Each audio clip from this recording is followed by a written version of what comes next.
హరే కృష్ణ అండి. భగవద్గీత ఎందుకు చదవాలి? అసలు భగవద్గీత ఎప్పుడు స్టార్ట్ అయింది, ఎప్పుడు మొదలైంది అనే విషయాన్ని ఇప్పుడు చూద్దాం. సుమారుగా 12 కోట్ల సంవత్సరాల క్రితం శ్రీకృష్ణుడే స్వయంగా ఆ జ్ఞానాన్ని సూర్య భగవానుడికి ఇచ్చాడు. అదే జ్ఞానాన్ని సూర్యదేవుడు తన నుంచి తన కుమారుడైన మనువు ఇక్ష్వాకుకి అలా ఆ జ్ఞానాన్ని గురు పరంపర ద్వారా కిందికి రావడం జరిగిందనమాట. తరువాత కొన్ని కారణాల వల్ల ఆ జ్ఞానం విచ్ఛిన్నం అయిపోయింది, అంటే మధ్యలోనే ఆగిపోయింది. ఆ విషయం మనకు భగవద్గీత స్పష్టం చేస్తుంది. అదే శ్రీకృష్ణ భగవానుడు తనే స్వయంగా భూమిపై అవతరించి ఏదైతే మానవాళి ఆ జ్ఞానాన్ని కోల్పోయిందో అదే జ్ఞానాన్ని, అదే యోగశాస్త్రాన్ని, అదే భగవంతుడు మరలా తిరిగి యోగశాస్త్రానికి ప్రాణం పోశాడు. భగవద్గీతను ఎందుకు చదవాలి? అసలు ఏం చెబుతుంది భగవద్గీత? భగవద్గీత 5 ముఖ్యమైన విషయాలను స్పష్టం చేస్తుంది. మనం తెలుసుకోవాల్సిన 5 విషయాలు ఉన్నాయి ఇందులో. ఏంటా 5 విషయాలు? మొదటిది కర్మ, 2 ప్రకృతి, 3 కాలము, 4 జీవము, 5 పరమాత్మ. కర్మ, ప్రకృతి, కాలము, జీవము, పరమాత్మ. లాస్ట్గా 5వది పరమాత్మ.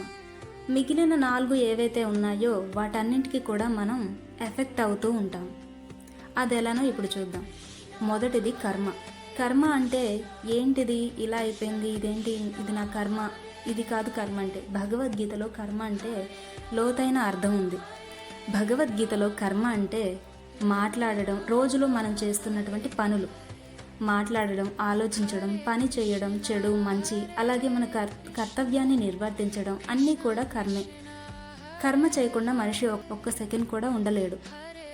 అలా మనం కర్మకు ఎఫెక్ట్ అవుతూ ఉంటాం. రెండవది ప్రకృతి. ప్రకృతి అనగానే బయట కనిపించే చెట్లు గ్రీన్గా ఉంటుంది, అది కాదు. ప్రకృతి అంటే ఈ విశ్వంలో ఉన్నటువంటి భూమి, నీరు, గాలి, అగ్ని, ఆకాశం ఇవన్నీ కూడా ప్రకృతి. వీటికి కొన్ని నియమాలు ఉంటాయి, అవి మన మీద అప్లై అవుతూ ఉంటాయి. మనకు ఎలా ప్రభావితం చూపిస్తున్నాయి అవి అనే వాటిని భగవద్గీత స్పష్టం చేస్తుంది. తర్వాతది కాలము. కాలము అంటే టైము. నిన్న అయిపోయింది, ఈరోజు జరుగుతుంది, రేపు ముందరకు వస్తుంది. ఈ సృష్టి లోపల ఉన్నాం మనం. ప్రతి జీవి, ప్రతి మనిషి, అన్నీ పుట్టుక, జీవనం, మరణం ద్వారా అన్నీ కూడా టైంకి ఎఫెక్ట్ అవుతూనే ఉంటాయి. కాలం తర్వాత జీవము. జీవం అంటే ప్రాణం ఉన్న ప్రతి ఒక్కటి, మనుషులైనా, జంతువులైనా, చెట్లైనా అన్నీ కూడా భగవద్గీతకి రిలేట్ అయి ఉన్నాయి. భగవద్గీత కేవలం వీళ్లకు మాత్రమే అనేదేం లేదు. కులం, మతం, ప్రాంతం ఇలా అస్సలు ఉండదు. భగవద్గీత ప్రతి ఒక్కరికి. జీవం తర్వాత ఇంకొకటి పరమాత్మ. ఇప్పటి వరకు మనం చెప్పుకున్న ఏవైతే ఈ 4 కూడా ఈశ్వరుని ఆధీనంలో ఉంటాయి. భగవద్గీత ఈ 5 విషయాల గురించి స్పష్టం చేస్తుంది. అలా మనం భగవద్గీతకు రిలేట్ అయి ఉన్నాం. భగవద్గీతలో ఉన్న 18 చాప్టర్స్లో 700 శ్లోకాలు ఉన్నాయి. ఆ శ్లోకాలన్నిటిలో ఏ శ్లోకాన్ని చదివినా సరే ఈ 5 టాపిక్స్ గురించి వివరిస్తుంది. ఓకేనండి, నా పేరు నందిని.